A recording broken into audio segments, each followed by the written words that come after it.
Hello students, how are you. सबसे पहले हमने जो प्रीवियस क्लासेस में टॉपिक्स पढ़ा था उसको थोड़ा सा रिवाइज कर लेते हैं, क्योंकि उसका यूज़ हम लोग यहाँ पे करने जा रहे हैं। तो सबसे पहले हमने टॉपिक पढ़ा था इलेक्ट्रिक फील्ड। इलेक्ट्रिक फील्ड क्या होता है? जैसे कोई मैग्नेट अपने चारों ओर एक फील्ड क्रिएट करता है जिसको हम मैग्नेटिक फील्ड कहते हैं, और जैसे ही कोई आयरन का पीस या दूसरा कोई मैग्नेट इस फील्ड में आता है, ये इस पर एक अट्रैक्शन फोर्स लगाने लगता है।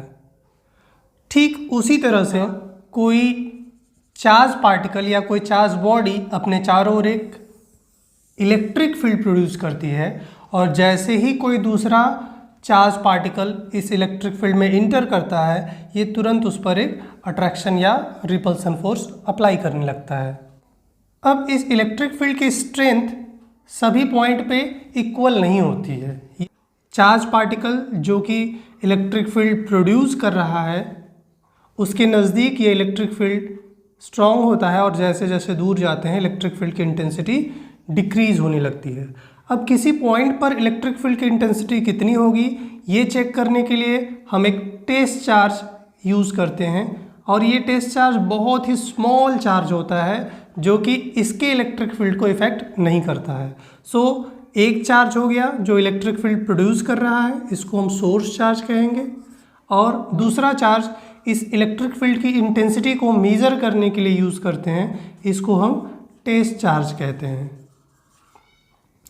सो ये है इलेक्ट्रिक फील्ड जो हर एक चार्ज पार्टिकल अपने चारों ओर प्रोड्यूस करता है। अब किसी पॉइंट चार्ज के कारण इलेक्ट्रिक फील्ड की इंटेंसिटी कितनी होगी? सपोज कर लीजिए एक पॉइंट चार्ज है, इससे r डिस्टेंस पे हमें अगर इलेक्ट्रिक फील्ड की इंटेंसिटी पता करना हो, इसके लिए यहाँ पे एक टेस्ट चार्ज रखेंगे, और इस टेस्ट चार्ज पर इस इलेक्ट्रिक फील्ड के कारण जो लगने वाला फोर्स है उसको कैलकुलेट करेंगे, और इस फोर्स की वैल्यू इलेक्ट्रिक फील्ड के फॉर्मूला F/Q0 में पुट करके हम निकाल सकते हैं। और हमने निकाला था तो आया था 1/4πε0 Q/r², और इसका डायरेक्शन पॉजिटिव चार्ज पे लगने वाले फोर्स के डायरेक्शन में ही होता है। सो इलेक्ट्रिक फील्ड का डायरेक्शन भी इधर ही होगा जिधर पॉजिटिव टेस्ट चार्ज पर ये इलेक्ट्रिक फील्ड फोर्स लगा रहा है। सो किसी पॉइंट चार्ज की वजह से इलेक्ट्रिक फील्ड निकालना हमने सीख लिया था। अब तो हमारा नेक्स्ट टॉपिक है electric field due to a uniformly charged ring. Suppose कर ले रहे हैं +Q चार्ज को, ये एक रिंग है, इसके ऊपर यूनिफॉर्मली डिस्ट्रीब्यूट कर देते हैं, और इस रिंग का सेंटर O है, इसका रेडियस A है। इस रिंग के सेंटर से जाने वाली और इसके एक्सिस पर x डिस्टेंस पे एक पॉइंट P है। इसी पॉइंट पर हमें इलेक्ट्रिक फील्ड की इंटेंसिटी पता करनी है इस रिंग की वजह से। बिकॉज ये रिंग चार्ज है, इसलिए ये एक इलेक्ट्रिक फील्ड जनरेट करेगा, और इस इलेक्ट्रिक फील्ड की इंटेंसिटी पॉइंट P पे कितनी होगी वही हमें पता करना है। तो इसके लिए हमने भी किसी चार्ज बॉडी की वजह से इलेक्ट्रिक फील्ड निकालना नहीं सीखा है, लेकिन किसी पॉइंट चार्ज के कारण इलेक्ट्रिक फील्ड निकालना सीखा है। तो इसके लिए हम इस पूरे रिंग को छोटे छोटे कंपोनेंट्स में, छोटे छोटे पार्ट्स में डिवाइड कर देंगे। इससे क्या होगा, एक छोटे से पार्ट पर चार्ज की वैल्यू बहुत कम हो जाएगी, तो इस चार्ज को हम पॉइंट चार्ज मान सकते हैं। ऐसे पूरे रिंग को ऐसे छोटे छोटे पार्ट्स में डिवाइड कर लेते हैं। अब इस चार्ज्ड पार्ट की वजह से पॉइंट P पे इलेक्ट्रिक फील्ड हम लोग कैलकुलेट कर लेंगे।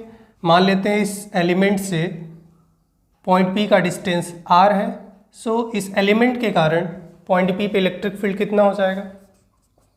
इलेक्ट्रिक फील्ड ड्यू टू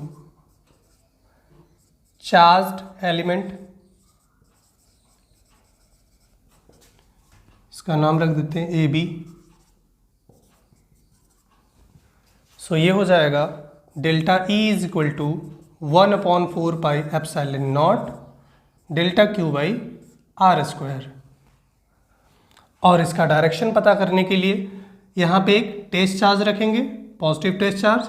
अब ये चार्ज इसको रिपेल करेगा, सो इस पे फोर्स इस डायरेक्शन में लगेगा और पॉजिटिव चार्ज पे जिधर फोर्स लगता है उसी डायरेक्शन में इलेक्ट्रिक फील्ड भी लगता है। अब इसी तरह से सभी एलिमेंट्स की वजह से इलेक्ट्रिक फील्ड हम लोग कैलकुलेट कर सकते हैं। सो यहाँ पे इसके ठीक सामने जो एलिमेंट होगा A डैश B डैश, उसकी वजह से भी इलेक्ट्रिक फील्ड उतना ही होगा, बट इसका जो डायरेक्शन हो जाएगा वो इधर हो जाएगा। सपोज कर लेते हैं पॉइंट P को एलिमेंट से मिलाने वाली लाइन एक्सिस के साथ थीटा एंगल बना रहा है और इसी तरह से ये भी। तो अब इन दोनों अपोजिट एलिमेंट्स की वजह से जो इलेक्ट्रिक फील्ड है उसका रिजल्टेंट वैल्यू निकालने के लिए हम डेल्टा E के कंपोनेंट्स ब्रेक कर लेते हैं। कंपोनेंट ब्रेक करने का बहुत आसान तरीका है। सपोज कर लीजिए कोई वेक्टर क्वांटिटी R है और ये इस डायरेक्शन में हॉरिजॉन्टल से थीटा एंगल पे वर्क कर रहा है, तो इस वेक्टर का हॉरिजॉन्टल डायरेक्शन में जो इफेक्ट है या उसका जो कंपोनेंट है वो निकालने के लिए हम लिख देंगे R cos थीटा और वर्टिकल डायरेक्शन में इसका कंपोनेंट हो जाएगा R sin थीटा। बहुत आसान है, जिसके साथ एंगल बना रहा है वो होगा R cos थीटा, जिसके साथ नहीं बना रहा है वो R sin थीटा होगा। इसको निकालने के लिए हम इस ट्रायंगल का एक्चुअली यूज़ करते हैं। cos थीटा इक्वल टू हमने पढ़ा हुआ है बेस अपॉन हाइपोटेनस, यहाँ से R cos थीटा हो जाएगा B, तो ये हो जाएगा R cos थीटा और इधर इसी तरह से निकालेंगे तो R sin थीटा हो जाएगा। अब इसी तरह से डेल्टा E का कंपोनेंट, बिकॉज ये थीटा एंगल बना रहा है तो ये हो जाएगा डेल्टा E cos थीटा और इसका वर्टिकल कंपोनेंट कितना होगा, it will be delta E sin theta. Similarly इस इलेक्ट्रिक फील्ड का कंपोनेंट इधर की ओर same delta E cos theta हो जाएगा और इधर की ओर डेल्टा E sin थीटा। अब इनके वर्टिकल कंपोनेंट्स आप देख सकते हैं डेल्टा E की वैल्यू दोनों के लिए सेम ही होगी, बिकॉज दोनों का लेंथ हमने सेम रखा है, दोनों के लिए ये डिस्टेंस सेम है, दोनों पे चार्ज का अमाउंट भी सेम है, इसलिए ये डेल्टा E दोनों एलिमेंट्स की वजह से सेम आएगा और थीटा सेम है ही। बिकॉज इनके vertical components equal and opposite हैं, सो ये एक दूसरे को कैंसिल कर देंगे और हॉरिजॉन्टल कंपोनेंट एक ही डायरेक्शन में होने की वजह से ऐड हो जाएंगे। इसी तरह से हम इस कंपोनेंट की वजह से इलेक्ट्रिक फील्ड और इसके सामने वाले कंपोनेंट की वजह से इलेक्ट्रिक फील्ड, फिर उसके आगे इलेक्ट्रिक फील्ड कैलकुलेट करेंगे और सबके वर्टिकल कंपोनेंट्स निकालेंगे और ये एक दूसरे के इक्वल और अपोजिट होने की वजह से कैंसिल आउट हो जाएंगे और सबके हॉरिजॉन्टल कंपोनेंट ऐड हो जाएंगे और वही इनका रिजल्टेंट इलेक्ट्रिक फील्ड हो जाएगा। सो डेल्टा E का हॉरिजॉन्टल कंपोनेंट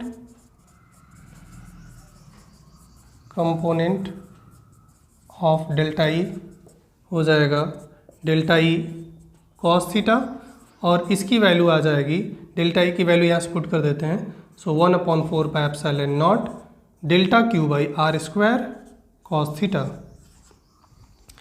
अब पूरे रिंग के कारण पॉइंट P पे इलेक्ट्रिक फील्ड निकालने के लिए इन सभी हॉरिजॉन्टल कंपोनेंट्स का सम कर देते हैं।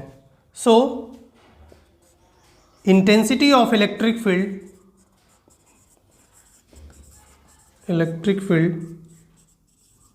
Due to the charge ring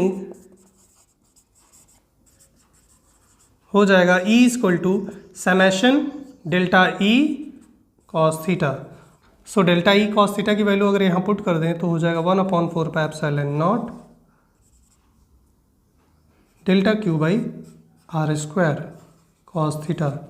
अब इसमें डेल्टा Q है एक छोटे से कंपोनेंट पे इलेक्ट्रिक चार्ज, और अगर सम कर दें, समेशन कर दें पूरे रिंग का तो टोटल चार्ज निकल जाएगा। So E will be equal to 1/4 pi epsilon naught Q by R square cos theta. अब cos थीटा की वैल्यू हम चाहें तो यहाँ से निकाल सकते हैं इस ट्रायंगल से। So we can write cos theta is equal to base upon hypotenuse, it means x by R, ये वैल्यू पुट कर देते हैं इसमें, तो ये हो जाएगा E equal to 1/4 pi epsilon naught Q by R square into cos theta की जगह पर x बाई R रख देते हैं तो ये R क्यूब हो जाएगा। So 1/4 pi epsilon naught Q by are cube X. R की वैल्यू भी यहाँ से कैलकुलेट कर सकते हैं इस ट्रायंगल से। पाइथागोरस थ्योरम से हमने पढ़ा है R equal to under root A square plus X square. Under root को पावर के फॉर्म में 1/2 लिख सकते हैं। सो पुट दिस वैल्यू, तब हो जाएगा electric field 1/4 pi epsilon not Q x by A square plus X square पे होल पावर 1/2 का होल क्यूब, तो ये हो जाएगा 3/2। यही हो गया resultant electric field due to this ring at point P। अब इसमें कुछ स्पेशल केसेस लेते हैं। यदि ये पॉइंट P रिंग के सेंटर O पे हो, यानी रिंग के सेंटर O पे इलेक्ट्रिक फील्ड कैलकुलेट करना हो, तो उस कंडीशन में x की वैल्यू 0 हो जाएगी। If point P is at centre O, then x equal to 0। और इस फॉर्मूले में जब x 0 होगा तो E की वैल्यू भी 0 होगी। इसका मतलब यूनिफॉर्मली चार्ज्ड रिंग के सेंटर पे इलेक्ट्रिक फील्ड 0 होगा। केस नंबर 2, पॉइंट P इसके सेंटर से बहुत अधिक डिस्टेंस पे हो, then if point P is very far from O, तो उस केस में x की वैल्यू a के कंपेयर में बहुत अधिक हो जाएगी, then a square will be negligible, क्योंकि a स्क्वायर की वैल्यू और कम हो जाएगी। तब यहाँ इस फॉर्मूले में a को हम छोड़ सकते हैं, तब फॉर्मूला आ जाएगा 1/4 पाई एप्सिलॉन नॉट। a को हटा दें तो ये स्क्वायर से स्क्वायर कैंसिल हो जाएगा और x से x कैंसिल हो जाएगा, क्यू बाई एक्स स्क्वायर। अगर एक पॉइंट चार्ज सेंटर पे रखे और उससे x डिस्टेंस पे इलेक्ट्रिक फील्ड निकालें तो उसकी भी वैल्यू इतनी ही होगी। तो इस तरह से आप देख सकते हैं, अगर ये पॉइंट P रिंग से बहुत दूर हो तो ये रिंग एक पॉइंट चार्ज की तरह बिहेव करने लगता है। ऐसा बिहेव करता है जैसे ये चार्ज इस रिंग पे ना होके इसके सेंटर पे है। So this is the intensity of electric field due to a uniformly charged ring. Our next topic is electric dipole. What is electric dipole? It is a system of two equal and opposite charges placed at a short distance. It means ये दो equal और opposite charges का एक pair होता है जो एक दूसरे से बहुत शॉर्ट डिस्टेंस पे होते हैं। सो मान लेते हैं ये -q चार्ज, ये +q चार्ज मिलके एक डायपोल बना रहा है और इनके बीच का डिस्टेंस 2L है। So this is a electric dipole. अब इस डायपोल की स्ट्रेंथ मेज़र करने के लिए एक टर्म यूज़ करते हैं, dipole moment. So what is dipole moment and what is its value? So it is the measure of strength of electric dipole and it is equal to the product of either of the charge and the distance between the charges. So we can write dipole moment is equal to charge into separation between charges.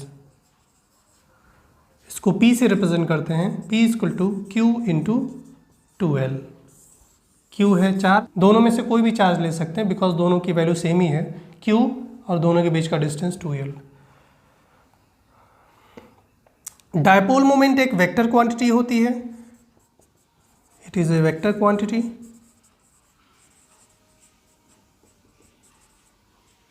और इसका direction minus से plus charge की ओर होता है,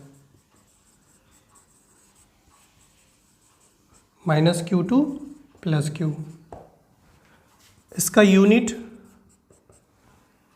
charge का coulomb और length का metre, सो coulomb metre. अब इलेक्ट्रिक डायपोल का एग्जाम्पल देखते हैं। सो इसके एग्जाम्पल हैं HCl, H2O, HBr, NH3। इन सब के मॉलिक्यूल्स इलेक्ट्रिक डायपोल होते हैं। अब ये इलेक्ट्रिक डायपोल बनते कैसे हैं इसको समझते हैं। हम जानते हैं हर एक मॉलिक्यूल दो या दो से अधिक एटम से मिलकर बना होता है और हर एटम के अंदर एक न्यूक्लियस होता है जिसमें पॉजिटिव चार्ज होता है और इलेक्ट्रॉन पे नेगेटिव चार्ज होता है। कुछ मॉलिक्यूल्स में एटम्स का अरेंजमेंट इस तरह से होता है कि मॉलिक्यूल के एक साइड में पॉजिटिव चार्ज आ जाता है और दूसरे साइड में नेगेटिव चार्ज, और इस तरह से ये मॉलिक्यूल एक डायपोल बन जाता है। सिंगल एटम्स में डायपोल नहीं बनता है क्योंकि सिंगल एटम में पॉजिटिव चार्ज का सेंटर नेगेटिव चार्ज का सेंटर दोनों कॉन्सेंट्रिक होते हैं, लेकिन जब ऐसे एटम्स को किसी इलेक्ट्रिक फील्ड में ले जाते हैं तो इनका पॉजिटिव चार्ज नेगेटिव चार्ज से सेपरेट हो जाता है, दोनों एक दूसरे से दूर हटते हैं और इस वजह से ये एटम डायपोल बन जाता है। So this is the electric dipole. हम जानते हैं कोई इलेक्ट्रिक डायपोल दो इक्वल और अपोजिट चार्जेस का एक पेयर होता है और चार्ज अपने चारों ओर एक इलेक्ट्रिक फील्ड जनरेट करता है। सो इलेक्ट्रिक डायपोल के चार्जेस भी एक इलेक्ट्रिक फील्ड प्रोड्यूस करेंगे और इस इलेक्ट्रिक फील्ड को डायपोल फील्ड कहते हैं। तो अब हम लोग इलेक्ट्रिक डायपोल के कारण इलेक्ट्रिक फील्ड निकालने जा रहे हैं। So electric field due to a dipole. इसमें तीन केसेस हैं। पहला, एक्सिस के अलोंग किसी पॉइंट पे इलेक्ट्रिक फील्ड निकालेंगे, फिर एक्सिस के परपेंडिकुलर किसी पॉइंट पे इलेक्ट्रिक फील्ड, और थर्ड केस में किसी भी डायरेक्शन में इलेक्ट्रिक फील्ड निकालेंगे। सो फर्स्ट केस पढ़ते हैं electric field at a point on the axis of dipole. मान लेते हैं ए बी एक इलेक्ट्रिक डायपोल है जो -q और +q चार्जेस से मिलकर बना है। इसका मिड पॉइंट O है और इसके बीच का डिस्टेंस 2l है। इसके मिड पॉइंट O से इसके एक्सिस के अलोंग r डिस्टेंस पे एक पॉइंट P है जहाँ पे हमें इलेक्ट्रिक फील्ड कैलकुलेट करना है। तो इसके लिए हम पहले इस -q चार्ज की वजह से इलेक्ट्रिक फील्ड निकालेंगे, फिर +q चार्ज की वजह से इलेक्ट्रिक फील्ड निकालेंगे और दोनों चार्जेस की वजह से जो इलेक्ट्रिक फील्ड है उसको वेक्टर मेथड से ऐड करने पे रिजल्टेंट इलेक्ट्रिक फील्ड मिल जाएगा। सो सबसे पहले कैलकुलेट करते हैं electric field due to -q charge. Electric field due to -q, इसको E1 से रिप्रेजेंट करते हैं। सो E1 इक्वल टू हो जाएगा 1/4πε0 q by r square. r क्या होता है? Distance between the charge and the point. तो -q से पॉइंट P का डिस्टेंस हो जाएगा, ये डिस्टेंस है r और ये है l। सो r प्लस l का होल स्क्वायर। और इसका डायरेक्शन कैसे पता करेंगे इलेक्ट्रिक फील्ड का? तो इस पॉइंट P पर एक पॉजिटिव टेस्ट चार्ज रखेंगे और इस पॉजिटिव टेस्ट चार्ज पे -q जिस डायरेक्शन में फोर्स लगाएगा वही डायरेक्शन होगा इलेक्ट्रिक फील्ड का। बिकॉज ये माइनस चार्ज है सो इस प्लस चार्ज को अपनी ओर अट्रैक्ट करेगा और इसलिए इसकी वजह से इलेक्ट्रिक फील्ड इस डायरेक्शन में होगा अलोंग PA। सो इस फील्ड का डायरेक्शन होगा अलोंग PA। इसी तरह से इलेक्ट्रिक फील्ड निकाल लेंगे +q के कारण। Electric field due to +q charge, इसको E2 से रिप्रेजेंट करते हैं तो इसकी वैल्यू हो जाएगी 1/4πε0 q बाई, अब इस +q से P का डिस्टेंस, ये मिड पॉइंट तक डिस्टेंस है r और ये डिस्टेंस है l। r में से l को सब्ट्रैक्ट कर दें तो B से P तक का डिस्टेंस पता चल जाएगा। सो ये डिस्टेंस हो जाएगा r माइनस l का होल स्क्वायर और इसका डायरेक्शन यहाँ पे पॉजिटिव टेस्ट चार्ज पे ये प्लस चार्ज फोर्स लगाएगा इस डायरेक्शन में, बिकॉज दोनों पॉजिटिव हैं तो इसको रिपेल करेगा और इसी डायरेक्शन में हो जाएगा इलेक्ट्रिक फील्ड का डायरेक्शन। सो E2 का डायरेक्शन हो जाएगा अलोंग BP। अब resultant electric field due to dipole,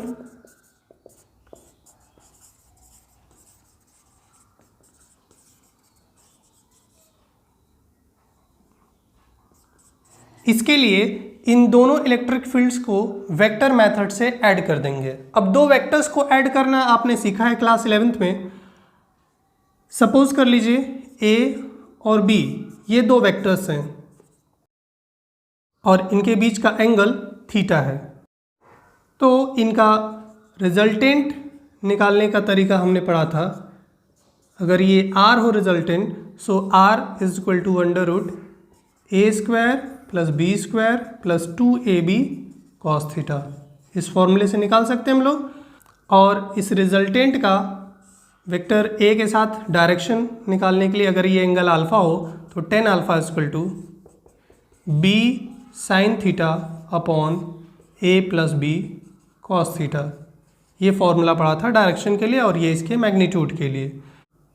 और यदि ये दोनों वेक्टर्स एक ही डायरेक्शन में हों, तब हमने पढ़ा था वेक्टर ए और वेक्टर बी दोनों सेम डायरेक्शन में वर्क कर रहे हो तो इनके बीच का एंगल 0 हो जाएगा।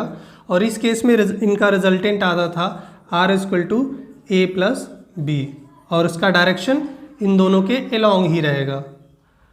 और यदि ये दोनों वेक्टर्स एक दूसरे के अपोजिट डायरेक्शन में हो, वेक्टर ए इधर हो और वेक्टर बी इधर हो, तब इनका रिजल्टेंट हमने पढ़ा था थीटा की वैल्यू हो जाएगी 180 डिग्री।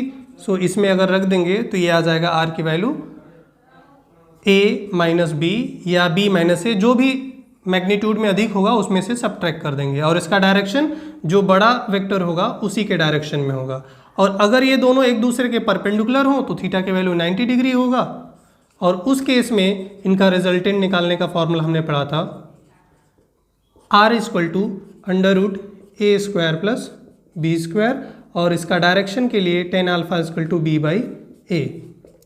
सो ये हमने क्लास 11th में पढ़ा था दो वेक्टर्स को ऐड करना। ये आना ज़रूरी है क्योंकि यहाँ पे हम सभी वेक्टर्स को इसी मेथड से ऐड करने जा रहे हैं, वेक्टर मेथड ही यूज़ करेंगे। सो अब माइनस क्यू के कारण इलेक्ट्रिक फील्ड का डायरेक्शन P से A की ओर है और प्लस क्यू के कारण इलेक्ट्रिक फील्ड का डायरेक्शन B से P की ओर है।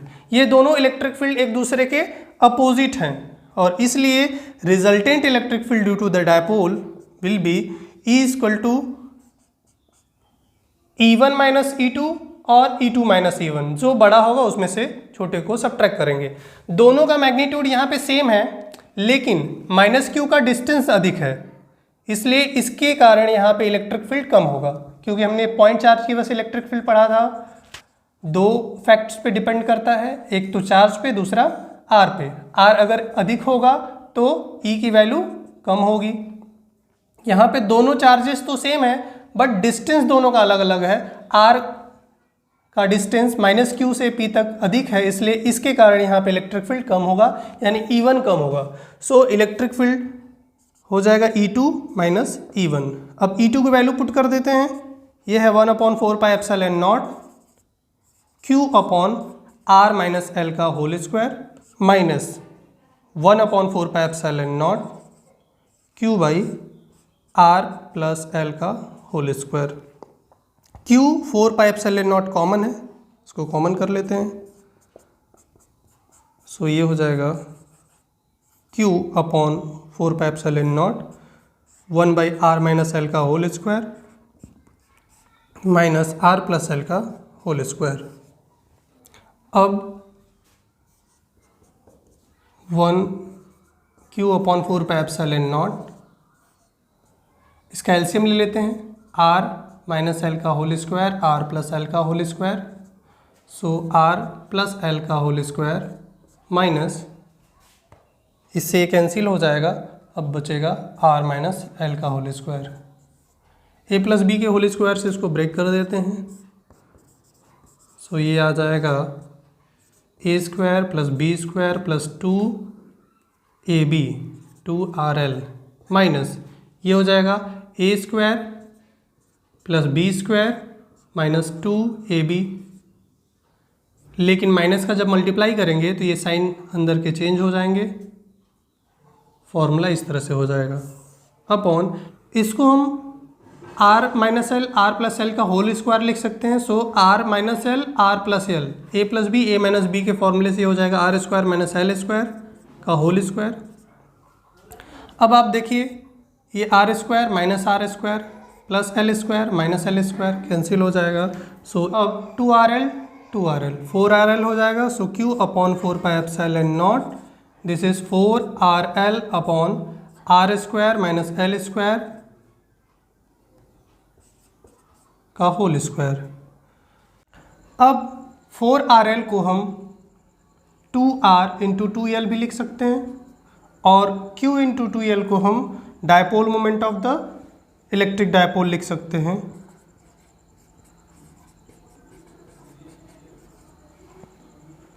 तो ये वैल्यू पुट कर देते हैं यहाँ पे। सो अब फॉर्मूला हो जाएगा 1/4 पाई एप्सिलॉन नॉट, इसके जगह पर P लिख देते हैं। So 2PR upon R square minus L square का होल स्क्वायर। अब बिकॉज L की वैल्यू R के कंपेयर में बहुत कम है, इसलिए L स्क्वायर और भी कम होगा। Now L is very very less than R, so L square will be negligible.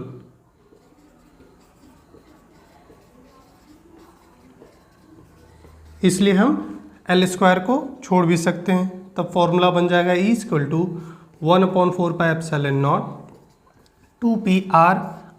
अगर L स्क्वायर को छोड़ देते हैं तो ये हो जाएगा R स्क्वायर पे whole square. It means R पे पावर 4 और ये R से एक R कैंसिल हो जाएगा।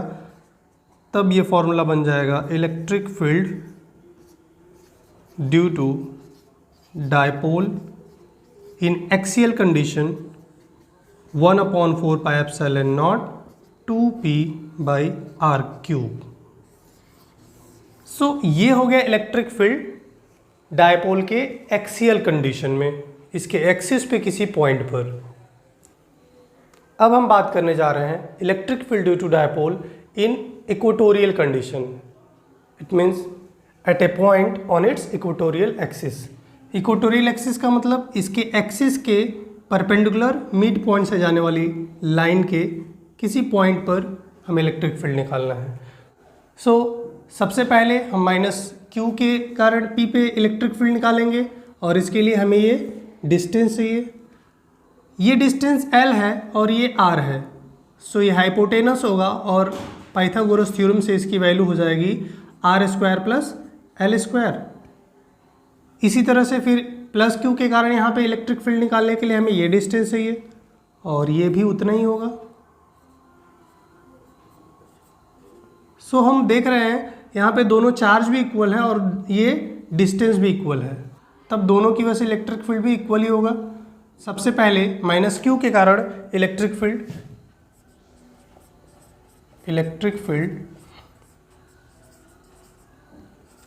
ड्यू टू चार्ज -Q, इसको सपोज कर ले रहे हैं E1 से रिप्रेजेंट कर रहे हैं। So E1 equal to 1/4 pi epsilon naught Q by distance है √R² प्लस L स्क्वायर का होल स्क्वायर। होल स्क्वायर से √ हट जाएगा। सो ये आ जाएगा E1 equal to 1/4 pi epsilon naught Q upon R² plus L square. और इसका डायरेक्शन हो जाएगा, यहाँ पे एक +Q टेस्ट चार्ज रखें तो ये -Q चार्ज इसको अपनी ओर अट्रैक्ट करेगा और जिधर की ओर चार्ज पे फोर्स लगेगा उसी डायरेक्शन में इलेक्ट्रिक फील्ड का भी डायरेक्शन होगा। So E1 will be along PA। Now electric field due to charge +Q E2 equal to 1/4 pi epsilon naught Q by, similarly यहाँ पे भी हो जाएगा R² plus L square, whole square से √ हट जाएगा और इसका डायरेक्शन ये प्लस है, इस प्लस को रिपेल करेगा। इट मीन्स इस डायरेक्शन में, तो E2 का डायरेक्शन इधर हो जाएगा अलोंग BP और इसका था along PA। Now resultant electric field due to dipole. अब E1 और E2 के मैग्नीट्यूड तो इक्वल हैं बट इनके डायरेक्शंस अलग अलग हैं। सो इस केस में रिजल्टेंट इलेक्ट्रिक फील्ड निकालने के लिए दोनों ही इलेक्ट्रिक फील्ड्स के ए बी के पैरेलल और परपेंडिकुलर कंपोनेंट्स ब्रेक कर लेंगे। सपोज ये एंगल थीटा है, सो ये एंगल भी थीटा होगा, और उसी तरह से यहाँ भी हम लोग देख सकते हैं।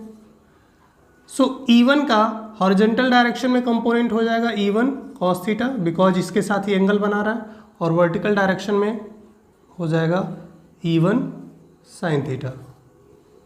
इसी तरह E2 का AB के पैरेलल कंपोनेंट हो जाएगा E2 cos थीटा, और AB के परपेंडिकुलर कंपोनेंट हो जाएगा E2 sin theta.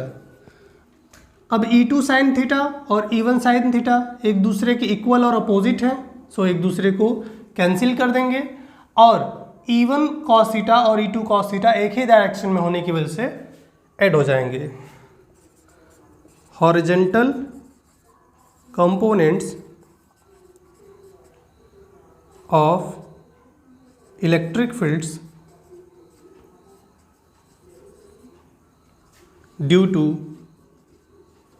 -q and +q are in the same direction,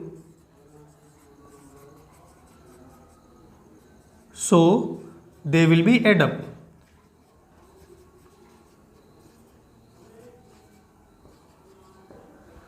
तब रिजल्टेंट इलेक्ट्रिक फील्ड हो जाएगा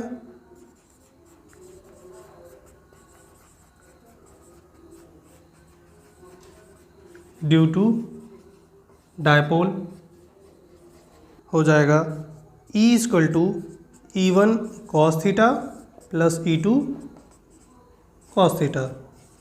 अब ये cos थीटा E1 और E2 की वैल्यू पुट कर देंगे, so E will be equal to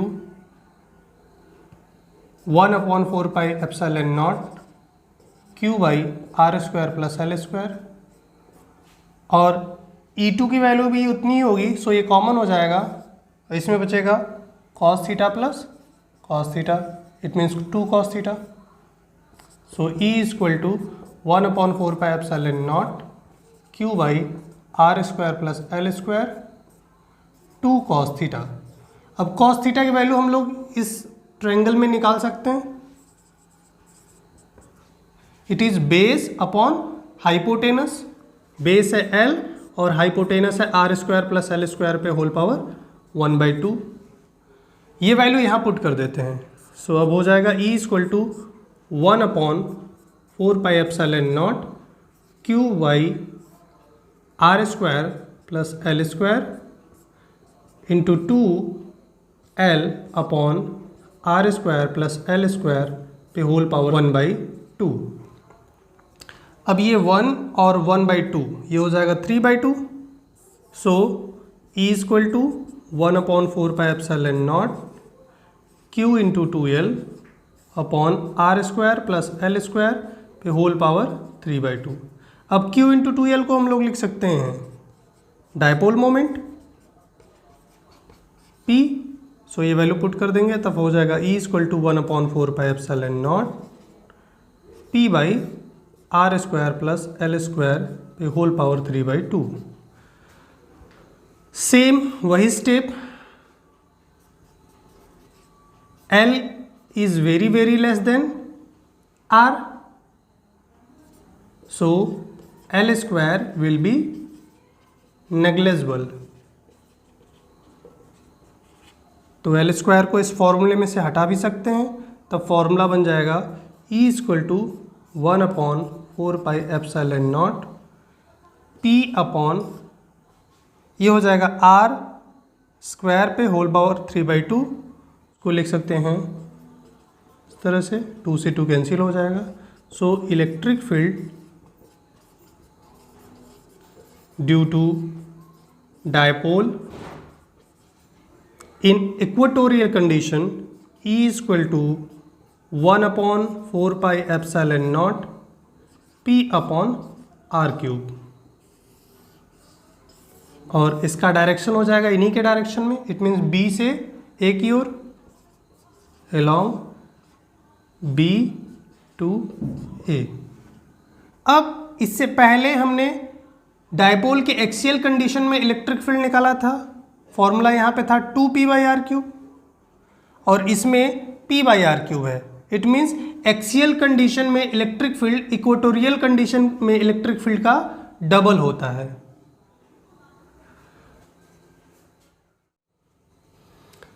अब हमारा थर्ड केस है electric field due to dipole in any direction.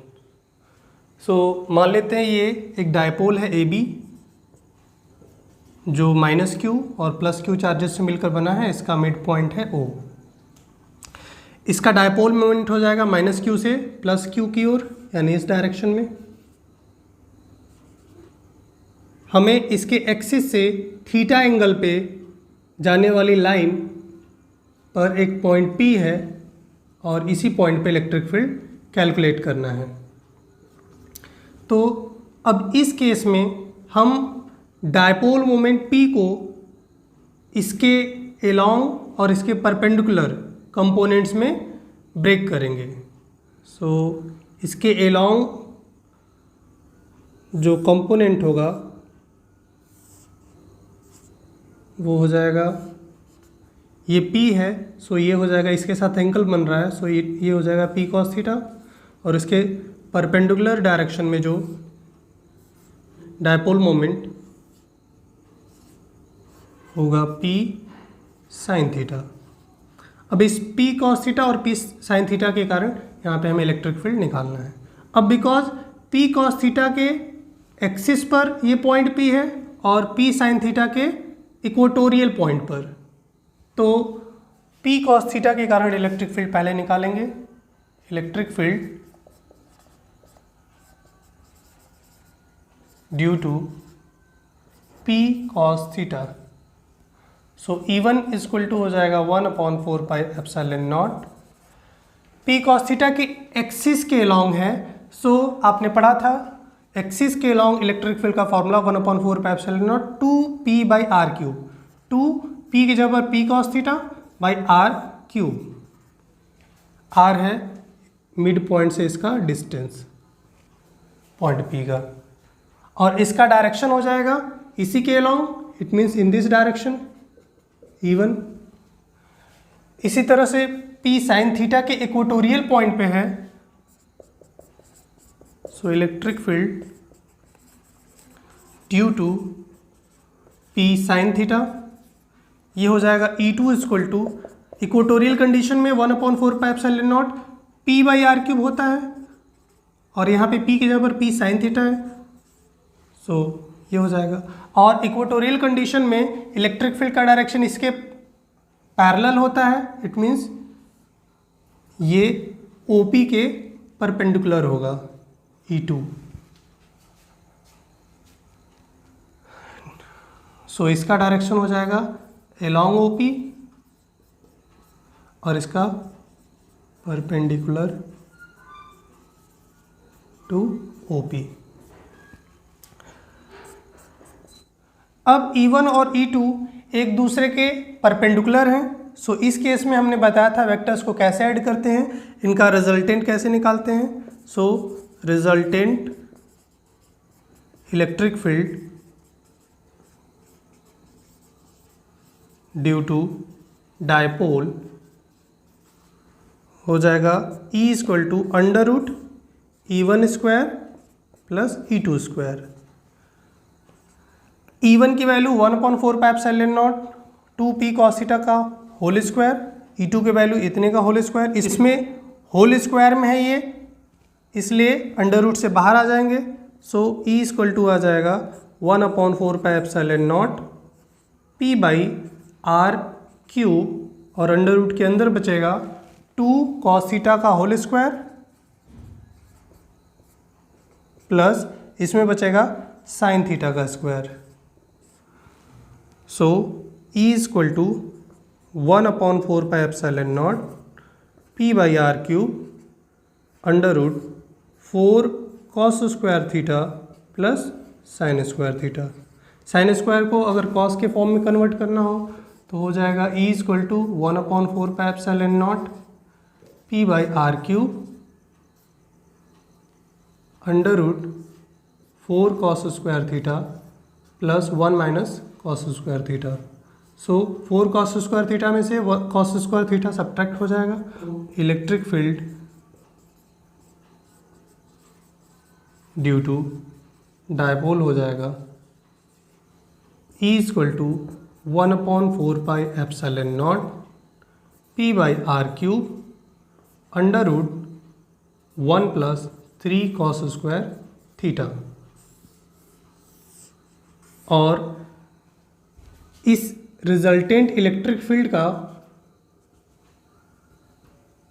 Direction निकालने के लिए, अगर ये इलेक्ट्रिक फील्ड E1 के साथ फाई एंगल बना रहा है, सो tan फाई इक्वल टू लिख सकते हैं E2 बाई E1, और यहाँ से E2 और E1 की वैल्यू पुट कर दें तो ये हो जाएगा tan फाई, बाकी सब चीज़ें कट जाएंगी, बचेगा केवल ऊपर साइन थीटा और नीचे 2 cos थीटा।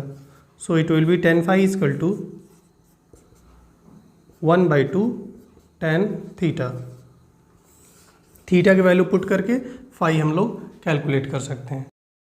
सो ये हो गया magnitude of the resultant electric field और ये डायरेक्शन। अब इसमें कुछ स्पेशल केसेस देखते हैं और एक्सियल और इक्वेटोरियल कंडीशन में इलेक्ट्रिक फील्ड इस फॉर्मूले से कैलकुलेट करते हैं। So special case number 1, electric field in axial condition. So किसी एक्सियल पॉइंट पे इलेक्ट्रिक फील्ड जब हमें निकालना होगा तो थीटा की वैल्यू, अगर ये पॉइंट एक्सिस के अलोंग होगा तो ये थीटा 0 हो जाएगा, then theta is equal to 0। और इस फॉर्मूले में अगर ये 0 रखेंगे तो cos 0 की वैल्यू हो जाएगी 1 और ये हो जाएगा 4, बाहर निकलेगा 2। It means E is equal to आ जाएगा 1/4 pi epsilon naught 2p by are cube. इससे पहले भी हमने निकाला था, फॉर्मूला यही था। इसी तरह दूसरा case, at a point in equatorial condition. So इस केस में अगर ये पॉइंट इसके इक्वेटोरियल यानी परपेंडिकुलर आ जाएगा तो ये थीटा इंक्रीज होके 90 डिग्री हो जाएगा, और जब यहाँ पे वैल्यू पुट करेंगे तो cos 90 की वैल्यू 0 होती है। सो फॉर्मूला बन जाएगा E equal to 1/4 pi epsilon naught P by are cube. ये 0 हो गया, केवल बचेगा इतना ही। So E equal to 1/4 pi epsilon naught P by are cube, जो इससे पहले भी हमने निकाला था, इतना ही था। सो इस फॉर्मूले से आप किसी भी डायरेक्शन में इलेक्ट्रिक फील्ड की वैल्यू निकाल सकते हैं इस डायपोल के कारण। So this is the electric field due to dipole. Now our next topic is torque on an electric dipole in a uniform electric field. Suppose कर लेते हैं ये एक इलेक्ट्रिक फील्ड है, यूनिफॉर्म इलेक्ट्रिक फील्ड को represent करने के लिए हम पैरेलल लाइंस का यूज़ करते हैं, और इसमें एक इलेक्ट्रिक डायपोल AB जो -q और +q चार्जेस से मिलकर बना है, और इसका सेपरेशन है 2L, और डायपोल मोमेंट का डायरेक्शन हो जाएगा माइनस से प्लस चार्ज की ओर। अब इस इलेक्ट्रिक डायपोल को इलेक्ट्रिक फील्ड में इस तरह से रखा गया है कि इसका डायपोल मोमेंट इलेक्ट्रिक फील्ड के साथ थीटा एंगल बना रहा है। सो इस केस में इस इलेक्ट्रिक डायपोल के दोनों चार्जेस पे एक फोर्स लगेगा, प्लस चार्ज पे फोर्स का डायरेक्शन इलेक्ट्रिक फील्ड के डायरेक्शन में होगा और इसकी वैल्यू होगी Q इंटू E, और इसी तरह माइनस चार्ज पे भी इतना ही फोर्स बट अपोजिट डायरेक्शन में लगेगा Q इंटू E। ये दोनों फोर्सेस इक्वल हैं, अपोजिट डायरेक्शन में वर्क कर रहे हैं, और इनके लाइन ऑफ एक्शन अलग अलग पॉइंट्स पे हैं। सो ये दोनों मिलके एक कपल बनाएंगे, और इस कपल के कारण इस डायपोल पर एक टॉर्क लगेगा। So the torque on the dipole, torque का फॉर्मूला हमने पढ़ा है, फोर्स, दोनों में से कोई एक फोर्स बिकॉज दोनों की वैल्यू सेम होती है, into perpendicular distance between the line of action of forces. So ये दोनों फोर्सेस के लाइन ऑफ एक्शन के बीच का परपेंडिकुलर डिस्टेंस यानी ये डिस्टेंस हमको कैलकुलेट करना है।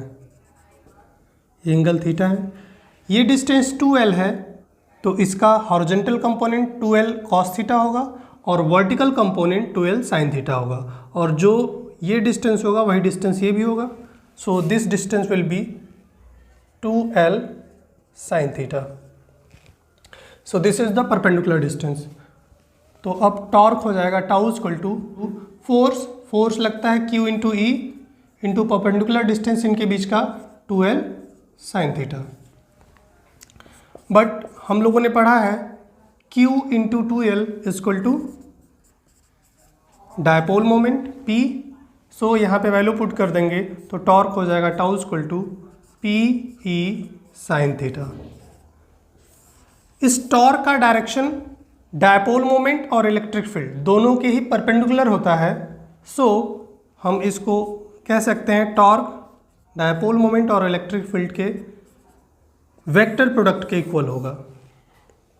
So this is the torque acting on the dipole in the uniform external electric field. अब इसमें कुछ स्पेशल केसेस पढ़ ले रहे हैं।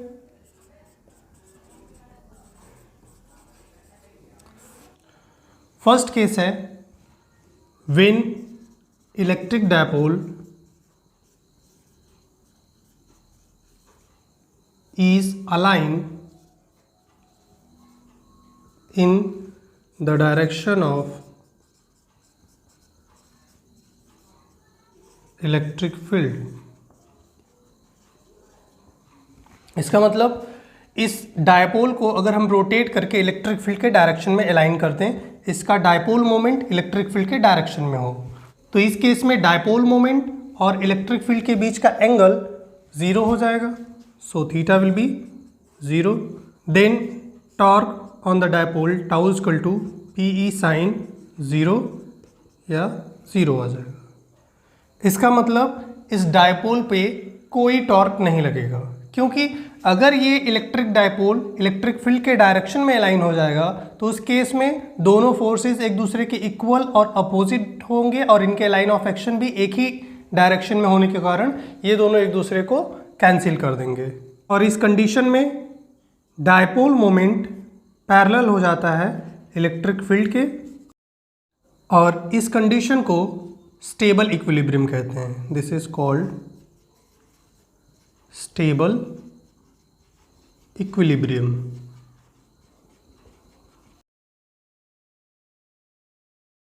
अब सेकेंड केस लेते हैं जब इस डायपोल को इलेक्ट्रिक फील्ड के अपोजिट डायरेक्शन में अलाइन कर देते हैं। इट मीन्स डायपोल मोमेंट का डायरेक्शन इलेक्ट्रिक फील्ड के अपोजिट डायरेक्शन में आ जाए। So in this case